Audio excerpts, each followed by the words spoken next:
राष्ट्रोन्नति के पथ पर नित्य प्रेरणा। एक दिन, एक पृष्ठ, एक विचार। श्री गुरुजी समग्र 12 खंडों का संक्षिप्त रूप भारतीय विचार साधना पुणे द्वारा प्रकाशित किया गया है। मैं डॉक्टर श्रीमती स्वाति सदानंद गोडबोले इन विचारों के एक पृष्ठ को प्रतिदिन वाचन के माध्यम से आप तक पहुंचाने का प्रयास कर रही हूं। यह प्रकाशित विचार हमें प्रतिदिन प्रेरणा देते रहेंगे। आज दिनांक 26 अप्रैल का विचार, शक्ति का स्रोत जगन माता। भगवान रामकृष्ण परमहंस के जीवन का एक प्रसंग है। वे साधना करने के बाद सिद्ध पुरुष हो चुके थे, फिर भी काली माता के भक्त थे। ईश्वर कृपा से तोतापुरी नाम के एक साधु से उनकी भेंट हुई। तोतापुरी अद्वैत स्थिति की प्रत्यक्ष अनुभूति प्राप्त किए हुए श्रेष्ठ साधु थे। रामकृष्ण को अद्वैत ज्ञान पाने का अधिकारी पुरुष पाकर उन्होंने कहा, मैं तुम्हें अद्वैत का ज्ञान प्रदान करता हूँ। ऐसा कहकर उन्होंने रामकृष्ण के सिर पर हाथ रखा। तत्काल ही रामकृष्ण को समाधि लग गई। वे 3 दिनों तक समाधि में रहे। श्वास का स्पंदन भी बंद हो गया था। यह देखकर तोतापुरी को आश्चर्य हुआ। इतना होते हुए भी रामकृष्ण की काली माता की भक्ति में कोई कमी नहीं आई। काली माता के मंदिर में जाकर उसकी भक्ति में वे मस्त हो जाते थे। तोतापुरी ठहरे कठोर अद्वैती।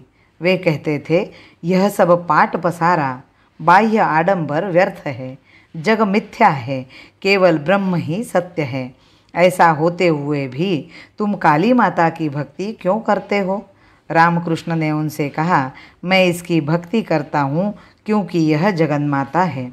यह स्पष्ट है कि जगन माता के सिवाय ज्ञान नहीं।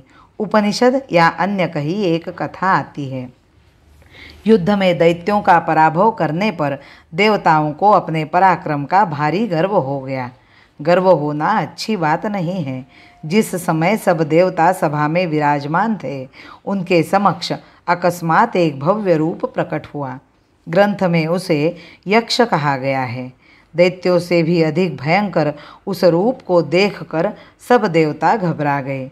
अब किसी न किसी को उसका सामना करना पड़ेगा, इसलिए तय हुआ कि जो सबसे बलवान हो वह पहले आए।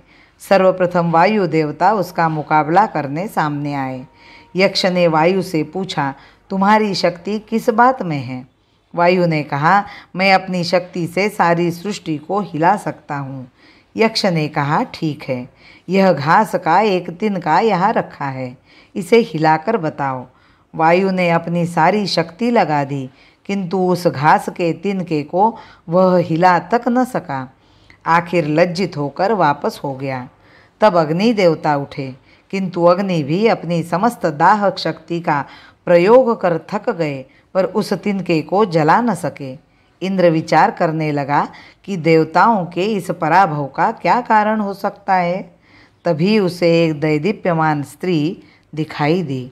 अत्यंत तेजस्वी हेमवती स्वरूप की उस स्त्री ने कहा, तू जिसकी खोज कर रहा है, जिससे वायु गतिमान है, जिसके कारण अग्नि में दाहकता है, वह तो समस्त सृष्टि की शक्ति परब्रह्म की जननी है।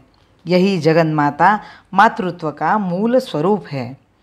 जननी जननी जननी तुम ही शक्ति हमारी, जननी जननी जननी तुम ही शक्ति हमारी। मन मंदिर में प्रतिपल गूंजे, मन मंदिर में प्रतिपल गूंजे, अक्षय नवधा भक्ति हमारी, अक्षय नवधा भक्ति हमारी। भारत माता की जय। वंदे मातरम।